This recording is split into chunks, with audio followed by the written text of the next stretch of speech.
Then Excel add-in, what we need is solver, and also we need analysis toolpath, and solver add-in. Okay, and okay, we go and tick here, analysis toolpath, solver add-in. Okay, can you see? They appeared here. Without them, we can't do anything. Okay, we need to have the analysis toolpath. We have to calculate covariance, correlation, and we need to have the solver to create the optimal portfolio. Okay, now we are ready. Let us go to the demonstration sheet. This is the data set given. This is the data set given in the demonstration sheet. Okay, and the stock prices have been given. You need to calculate the returns. This is the formula to be used. Please follow this formula to calculate the returns. Okay. For every security, you do the return calculation, including all ordinaries index. In your case, ASX 200, you have to do that. For government bond, please do not use this formula for government bond. We don't use. We simply get the average of that. Get the average of this calculated. That's it. Okay, and I will deal with this issue. And please remember, this one uses only monthly data. Your data is weekly. All your work is, when we use this sheet, we have to divide by 12. If you have annual returns, roughly to get monthly returns, we divide by 12. In your case, if you are looking at annual figures, you need to divide by 52, because 52 weeks are involved there. Okay, so you need to take note of that. So what do? We calculate returns, and we have not got inflation here. Okay, we have not got inflation here. Don't worry about that. Inflation is for our diagram. Okay, that's why. So we need to have this place. We need to calculate arithmetic mean, then the variance, the square root of variance, the standard deviation. You can look at, for this work, how do we calculate expected return, variance. All this can be done using Excel. Normal Excel would be able to handle this. Okay. Then what we have is arithmetic mean divided by the standard deviation divided by expected return. We have the coefficient of variation. This is your first tutorial work. Please write down what we are doing here on this sheet is tutorial 1 work, first week. And we also have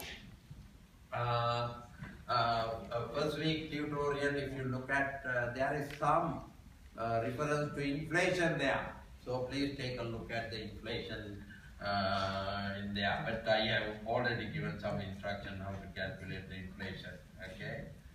Now what we do is, we have calculated the return. These returns, we don't get these. Only the returns are brought into a second sheet. This is our second sheet. Okay.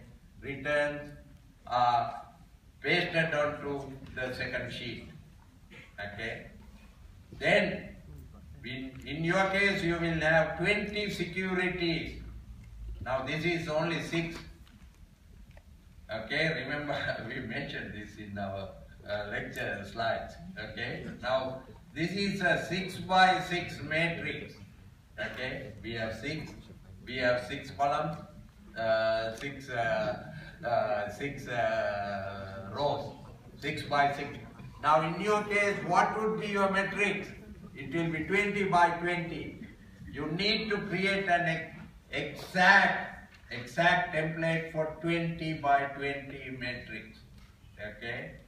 And follow this spreadsheet very closely, and very important to remember, any copying should be done very carefully. If you make a mistake in copying from one cell to another or one spreadsheet to another, solver will not run. Solver will not run. It is very important for us to remember that. Okay? And so now we can use data analysis. If you go to data analysis, let me show you. Can you see covariance, correlation matrix? I mentioned this. You can create the correlation matrix and make some comments, okay, along those lines. And descriptive statistics.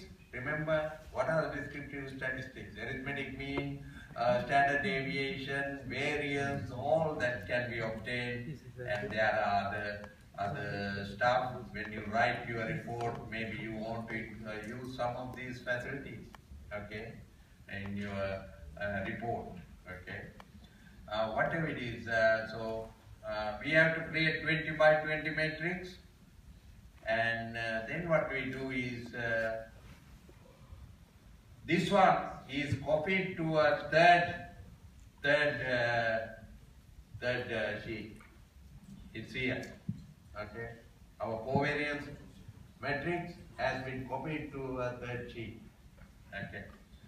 Then we need to set up. Now these for 6 securities. We need to set up for 20 securities. Okay. Please write this down. We do not include at this stage risk-free asset.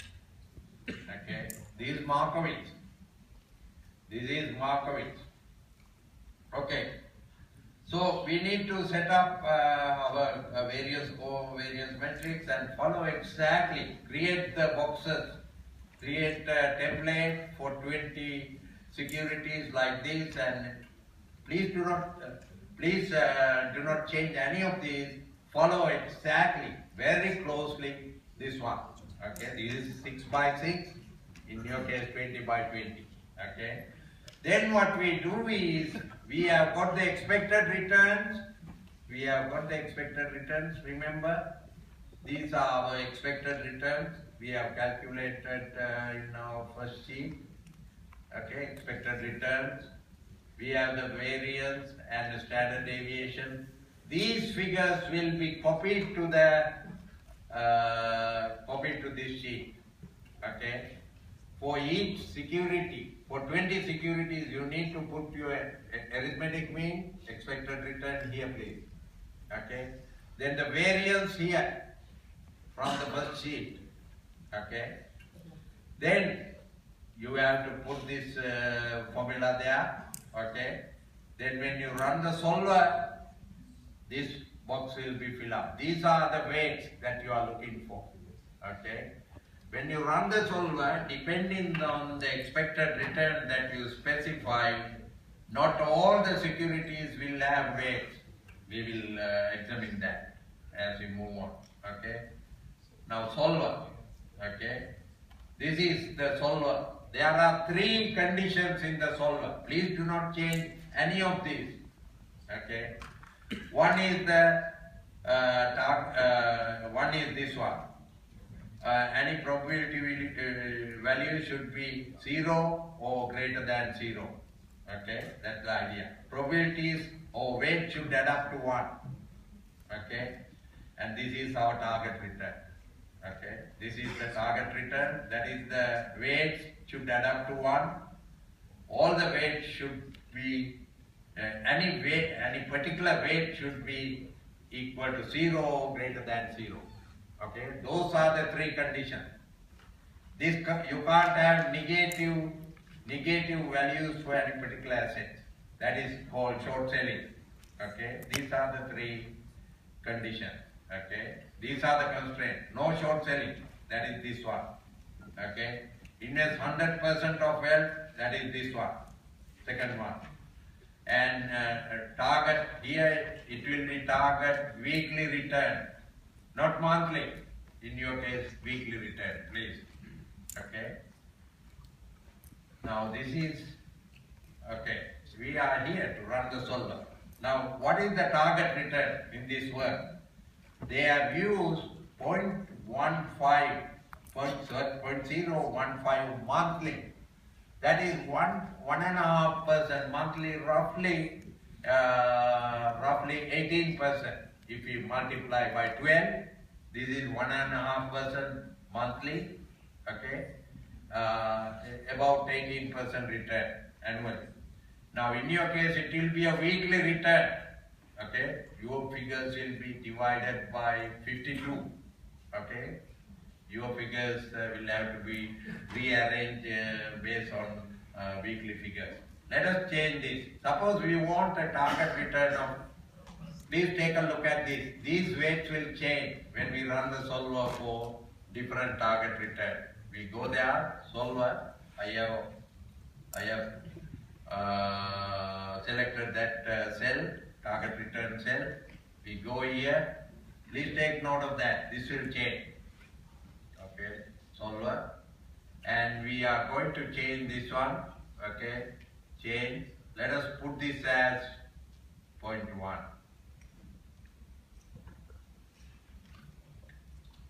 0.1. Okay. Then we run the solver.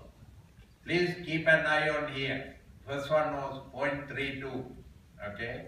It will change. Okay. Now we have changed. Solve.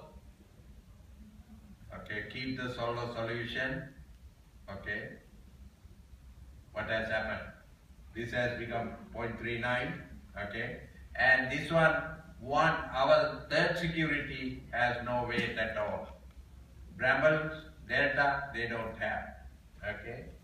So you need to run this solver 20 times, changing the target return.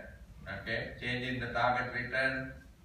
And this one, I think roughly 1, 2, 3, 4, 5, 6, 7, 8, 9, 10, 11, 12, 13, 14, 15, 16, 17. So these are 18 points for which solver has been run. What you are doing is you are changing your target return. Okay, this one is roughly 0.03, and weekly you may be wanting to start at say 4% divided by 4% means 0.04 divided by 52. Then you have the weekly return. You put that figure here. Let me go back, please. You put that weekly target return here and run the solver. That's the idea. Okay. So we change our target return. We can increase from 5 to 5.5, 6%, 7, and so on. We increase and run the solver about 20 times. Every time you run the solver, you get a value, standard portfolio standard deviation for that target return. So this is our risk, that is our return. Okay, this is the minimum variance point here. Can you see please this one? This is the inferior part of our frontier. We are not concerned with that. This is what we require. We can extend this one. If we have higher returns, if we run the solver for more higher return, number of times more, we can extend this frontier like that. Okay, we ignore this part. Now, that is including only risky assets. This is the Markowitz frontier. We have to run the solver 20, 25 times or even 30 times. It's easy. Change the target return on a weekly basis, run the solver. Okay. Let us move on to our now we can calculate the beta. We can calculate the beta. Beta can be calculated. This is in the formula sheet. if we know the covariance between the market and particular security, and we divide that the market variance, we have the beta. That is one way to get it. The other one is running a regression. What is how do you run the regression? Your dependent variable, okay, your dependent variable will be your portfolio return, and you regress that against market return, market index return. So you need to run the solver in that case 20 times. You don't need to do that since we have this data, okay, from our covariance correlation metrics, it is easy to work through. So we will come to those issues as we move on. We are here to help. You need to ask for help. If you don't ask for help, you will be struggling. So please do not hesitate to speak to me and also the tutorial staff. But very much better to have a dialogue with me as we move on. You don't need to come all, just one person with the